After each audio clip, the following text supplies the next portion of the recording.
What is going on, Lucid fans? Welcome back to Financial Journey. So today I want to give you a good breakdown of everything you need to know that happened on Friday, give you some updated data points very relevant to a lot of investors, and also I do want to talk what is going to possibly happen next week as far as price point and events that a lot of investors need to be aware of. But before I get into any of that, all I ask, smash the thumbs up, subscribe, do all that fun stuff. Greatly appreciate that. If you do like my channel and support the growth, take a look at my memberships, link in the description below, or just hit the join button at the bottom of the screen.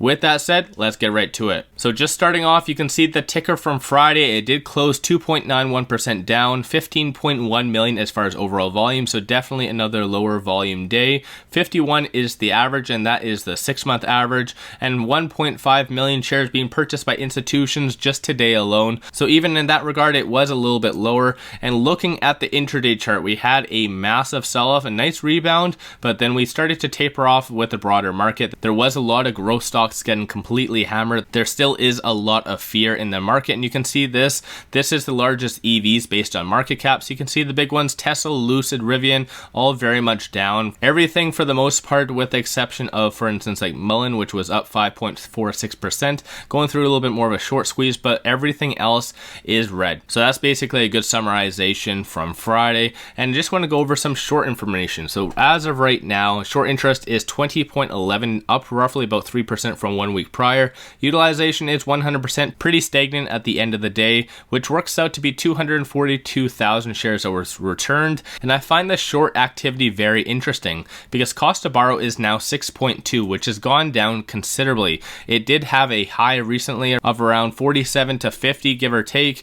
That is extremely expensive for shorts to maintain the position, but in the end, cost to borrow has been going down dramatically. Obviously, like I said, 6.2%. So it's not really in the short's best interest to close out positions. So the reason why they are not doubling down on Lucid and backing out the bus, because it's not worth the risk. This, in my opinion, is one very good bullish signal, and I've been bringing this up for the last little bit. I know theoretically it has been going down with the broader market, but definitely I like using short interest as a very good benchmark, as obviously those individuals are contrary to what you do believe. So if they do personally see it not worth the risk to short Lucid at these levels, that in my opinion shows that we are very close to the bottom. There is a lot of other signals I look at as well to give you a good representation of everything you need to know, one of which is options activity. So today there was $1.57 million worth of options being done today, and with 0% of them being positive. And even overall for the last week, it did show $32.84 million worth of options, so a lot of big money was getting in, but only 21% positive.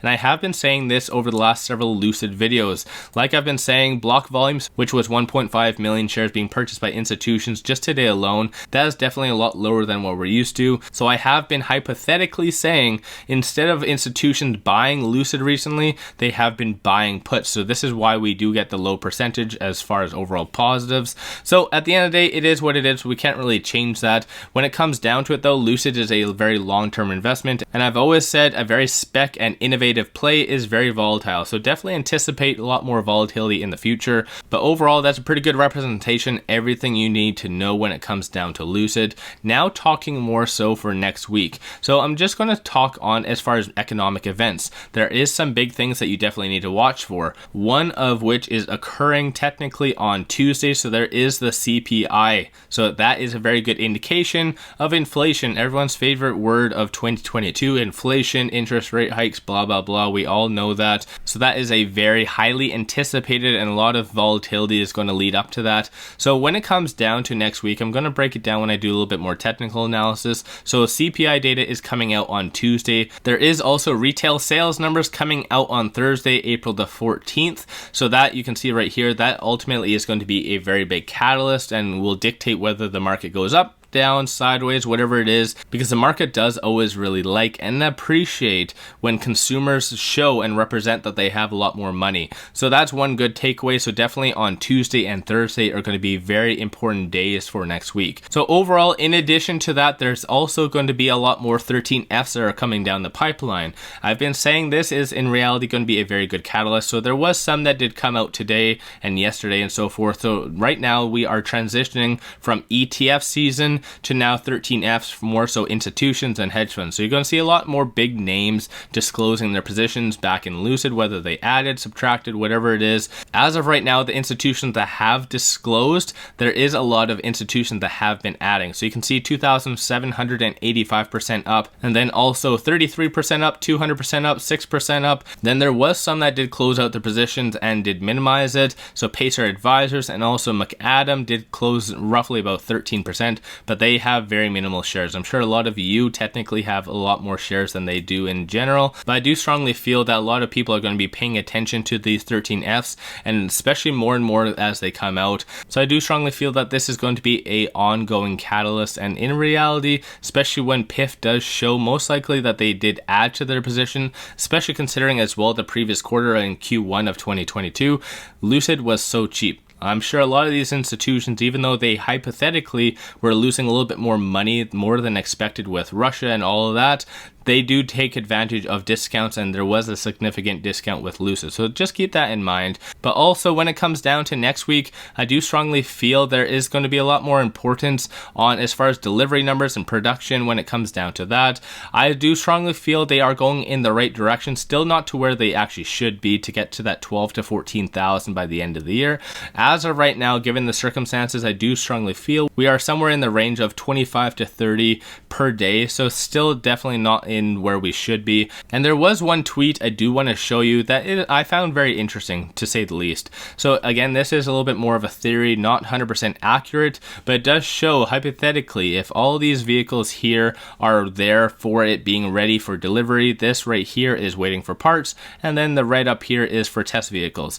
And I feel personally it does make sense, obviously more so for 2022 when they were first starting deliveries. I know they were using everything, unless it does go back to the point of fit and finish were that many vehicles, but I personally don't think so. But still, let me know your thoughts on this in the comments below. I did find this very interesting. So now getting down to it, I do want to talk on one quick thing before I go over some technicals. So I just want to show you this because I'm a very big fan, I'm sure you guys are already aware, of consumer sentiment. So I always like to talk on what consumers are actually thinking. You always want your underlying asset to be sought out in a very positive image. So looking right here, so the tweet sentiment score is actually negative. So the big players in Lucid are not necessarily talking about it in a positive light. Even the tweet volume score in reality is down. So overall, looking right here, you can see in general, you always want positive. You want people to think of Lucid in a very positive image and a light, and lately over the previous week, it does look fairly negative. But just quickly moving on, just want to talk on some technicals. So looking at the technicals right now, I have the 50, 100, 200-day moving averages, Bollinger Bands, RSI, stochastic momentum. So a lot of indicators are showing a oversold status, such as RSI. RSI is currently at 15, extremely low. There still is a little bit of a deviation, red line above the black, showing a little bit more of a bear sentiment. It is matching with the broader market, but when it comes down to it though, I feel next week, more specifically probably Monday or Tuesday, you will see a little bit more of a value rally. Definitely a lot of these growth stocks have been hit too hard in my opinion, especially based on the news out there and the whole fear of the feds. I personally think it is well overdone. So this is why I feel Monday and Tuesday most likely you will see a little bit more of a value rally. I do think that a lot of those economic data that is coming out, like I said, on Tuesday and Thursday is going to dictate where we go. Unfortunately, I think that especially one of them, which was CPI data, is going to give you a good representation of inflation, and inflation is a very touchy subject, especially more so recently. And looking at a momentum indicator, you can see number of buyers is actually down. So a lot of people are in general very scared to get in, more specifically retail investors.